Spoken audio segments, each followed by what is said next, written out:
Olá, amados, graça e paz. Conhecido de todos que nós temos um encontro semanal que faz parte da agenda comunitária, que nós chamamos de reunião de oração. Ali nós intercedemos pelos nossos pedidos, pelos pedidos dos irmãos, de nossos amigos, e também, oportunamente, sempre temos um breve momento de reflexão. Porém, como nessa quinta-feira eu deverei estar numa reunião do Presbitério Grande de Londrina, pensei em compartilhar algo para que fique no nosso coração. E um dos ganchos que nós tivemos nesses últimos encontros foi a partir de uma expressão do latim, que dizia assim, carpe diem, aproveite o momento, aproveite a vida.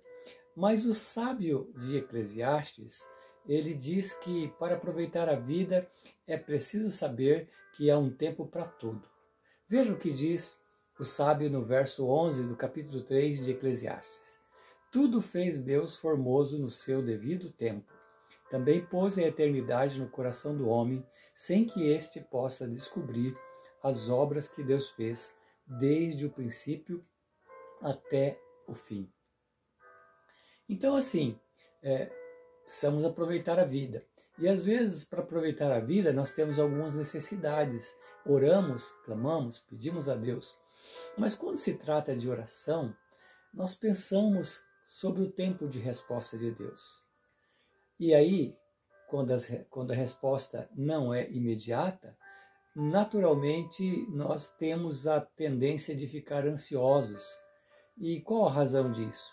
Eclesiastes nos diz que a razão disto está lá no primeiro versículo do capítulo 3 mesmo, diz assim, porque todo tem o seu tempo determinado.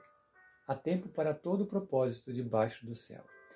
Então, a ansiedade vem porque nós não nos damos conta, não nos lembramos que há tempo para todo propósito debaixo do céu. E por isso ficamos ansiosos.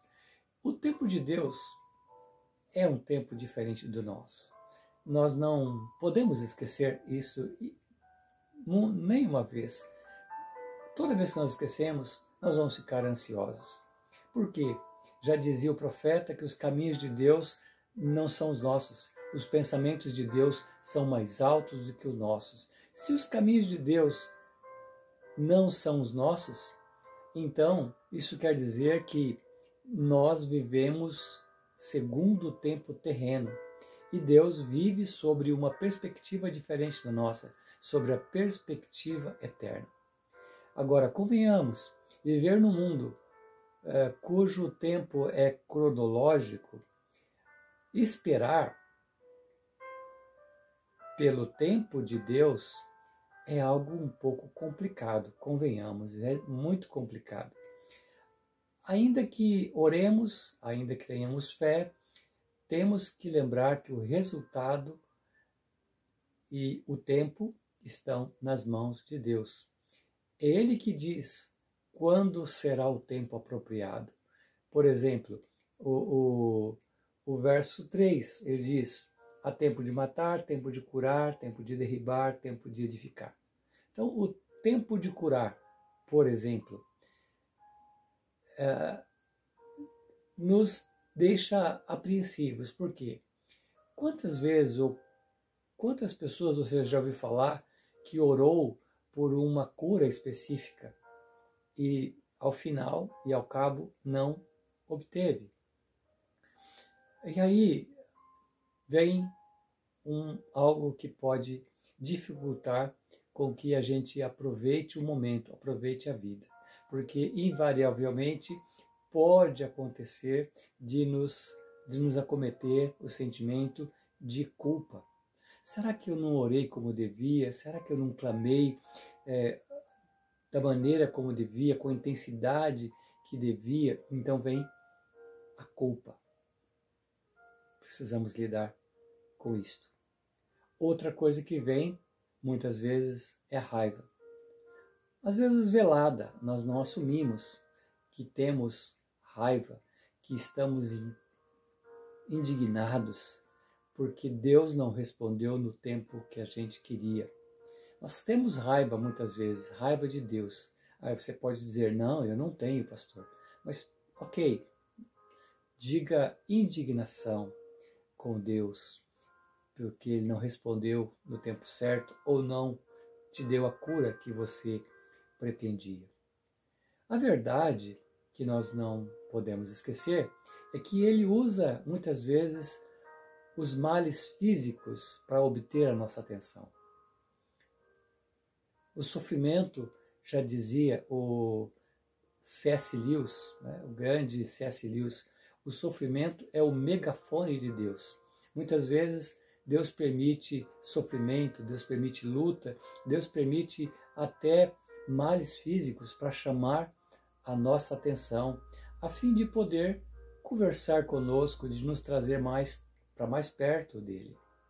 E aí, nesse sentido, então, que vem a exortação a continuarmos orando, a não perder a esperança. E, nesse sentido, o mesmo se aplica quando oramos a Deus para que Deus salve a vida de alguém que amamos. Muitas vezes nós oramos e Deus não responde da maneira que nós queremos. E aí o Eclesiastes, o sábio, diz que há tempo para todos os propósitos. Há tempo também do Senhor chamar uma pessoa que nós amamos. Há esse tempo. A decisão, porém, cabe a Deus e não a nós. Nós não decidimos que vamos nascer. Também nós não decidimos que vamos partir desta vida. E aí, essa é uma decisão que não há que se discutir se vamos tomar ou não. Nós temos que aceitar. Nós podemos até orar a Ele, mas é Ele que vai determinar o resultado daquilo que nós pedimos. Precisamos aceitar que Deus é Deus, Ele é soberano e Ele faz todas as coisas segundo o seu propósito.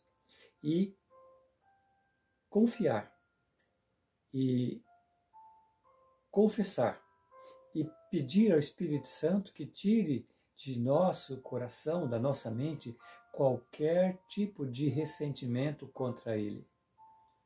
O tempo de Deus é o tempo perfeito.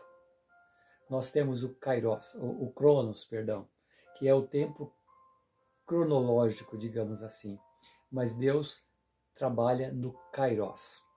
E nós precisamos saber que o Kairos de Deus, o tempo de Deus, é um tempo perfeito.